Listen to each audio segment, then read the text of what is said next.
like I feel like a lot of people are struggling these days with chronic fatigue and brain fog and joint pains and just other things that don't rise to the level of a cancer, but could these chemicals still be contributing to undercutting our wellness and our way of life?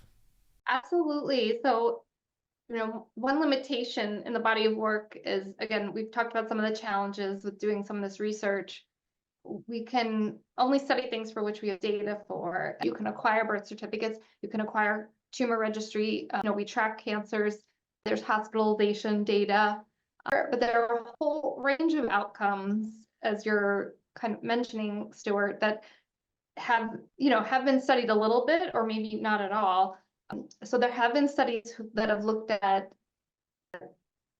mental health, which may not be related to chemicals, but this, you talked earlier about, friends or neighbors who are farmers and, the kind of disruption to the landscape or to the identity of a community or, the noise, so there's a lot of other things besides, toxic carcinogenic chemicals.